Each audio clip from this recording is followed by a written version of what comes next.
ผมอยู่ไม่ไหวยังไงก็ออกไม่ไล่ก็ออกไม่ต้องให้บอกหรอกเจ้านายไม่ใช่จะลืมคุณคนแต่ทนต่อไปผมมีแต่ตายกับตายแน่นอน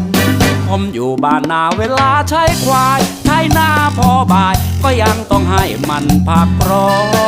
นไม่ใช่หุ่นยนต์นะครับ